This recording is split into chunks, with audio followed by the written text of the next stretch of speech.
everybody, back again for another theory lesson. We're going to basically be wrapping up the circle of fifths today. The circle of fifths, what it tells you is gives you kind of a outline of all the different key signatures, so you can play those. I'll explain more in detail in the lesson. I've explained in the previous lessons what that's all about as well. So I encourage you to go back and see those if you haven't already done so. So here we go, and here's the lesson. Okay, so back to the circle of fifths. If you haven't watched, I think theory lessons 3, 4, and 5, I suggest you do that, since that's where I introduced the circle of fifths, what it's for, and basically how to interpret this thing. I'm going to do a quick review right now. Remember, if you go back to, I think, lesson 3 or lesson 4 of the theory lessons, you'll find that I asked you to memorize the order of sharps and the order of flats. The order of sharps was F, C, G, D, A, E, B, and the order of flats was B, E, A, D, G, C, and F.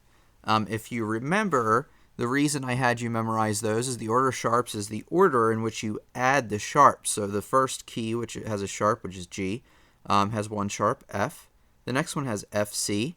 The next one has FCG, FCGDA, FCGDAE. So each one adds one to that order of sharps. So that's why we learned that. Same thing with flats. We have the first flat, which has B, B flat, B and E flat, B, E, A, B, E, A, D, B, E, A, D, G. And last one is B, E, A, D, G, C. Oh, wait, sorry. Last one's here. B, E, A, D, G, C, F. So that's the order in which you add the flats. Before we talked about some of the sharp key signatures, you don't have to memorize this circle of fifths. If you want to, that will be actually very helpful, just so you don't have to refer to it later on. And what this is useful for is determining, so say you're in a band, or say you just have a sheet of music that says key of G on it. Well, if you know your circle of fifths, you understand what that really is telling you, the key of G major. By the way, these are all major keys. Minor keys are a little different.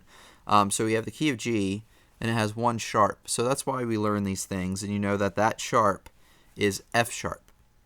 So just a quick review, the key of C has nothing. So if you think back to the C scale, and all of the songs we've been playing up till now are in the key of C, they have no sharps or no flats. So you're not going to be using any black keys whatsoever, unless it tells you otherwise within a song. That's a little different, and I'll show you what that is later on. So the next one, key of G, has one sharp. Key of D has two sharps, F and C.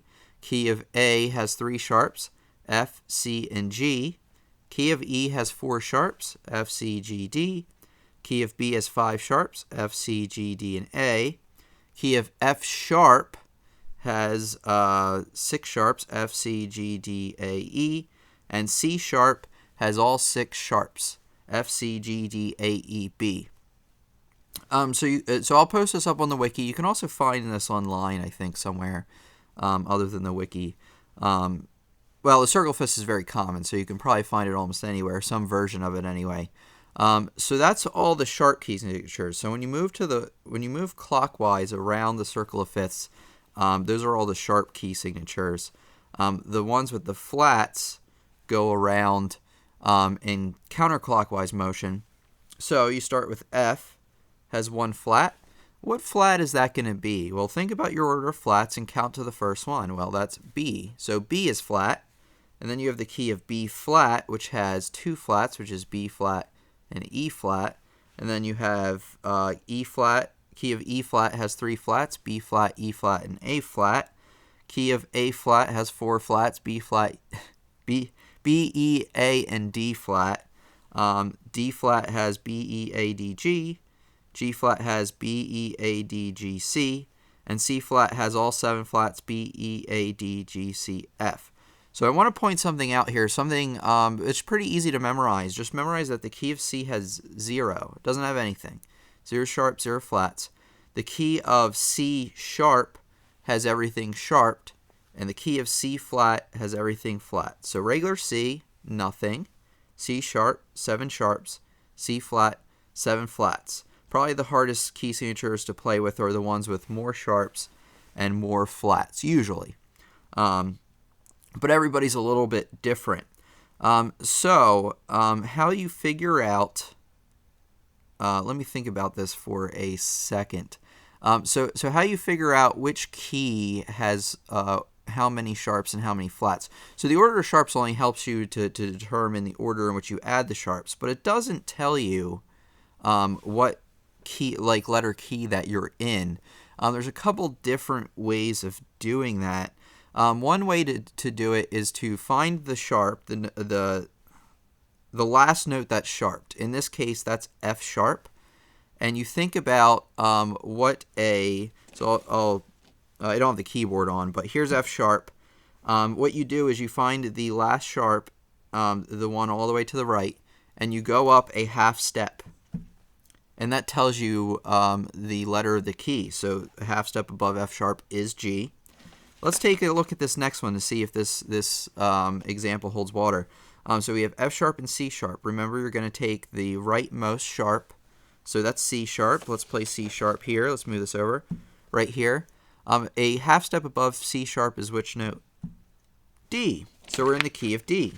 And that works with all the sharp key signatures. Let's take a look at just one more example. So we have the key of, hopefully this is in frame. We have the key of E, 4 sharps. What's the last sharp? Well, that's going to be D sharp. And what's half step above D sharp? Well, that's going to be E. So that's one way of doing it. You can also do it this way.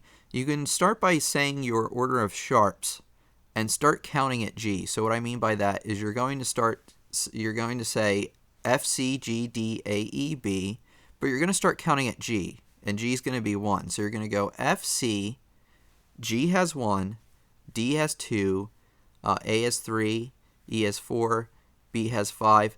And just remember that it's going to go back into a circle. So F, C were in the beginning, but now they're going to be at the end, with F sharp having 6 and C sharp having 7. You can think of it that way. That might help if you don't have the visual representation right in front of you. I assume most of the time when you're at the keyboard, you can at least look at the keyboard, figure out what a half step above the last sharp is. That's probably going to be the easier method. So the two methods is you find the last sharp, and you go up a half step. That'll tell you what key you're in. Or what you can do is you can say your order of sharps and start counting at G. So F, C, G, D, A, E, B, F sharp, C sharp. Know that it goes back around again. So flats. So how you figure out flats is you can do it 2 different ways again.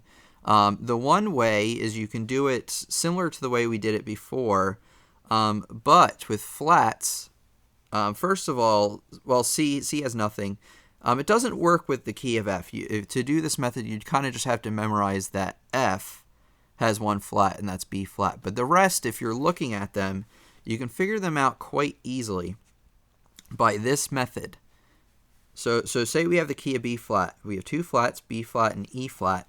The next to last flat, not the last one, not the one all the way to the right, but the one next to that, the right to the left of that, tells you what key you're in. So let's take a look at this. Well, that's the last flat, so we go to the one before that, and that's B flat. Well, guess what?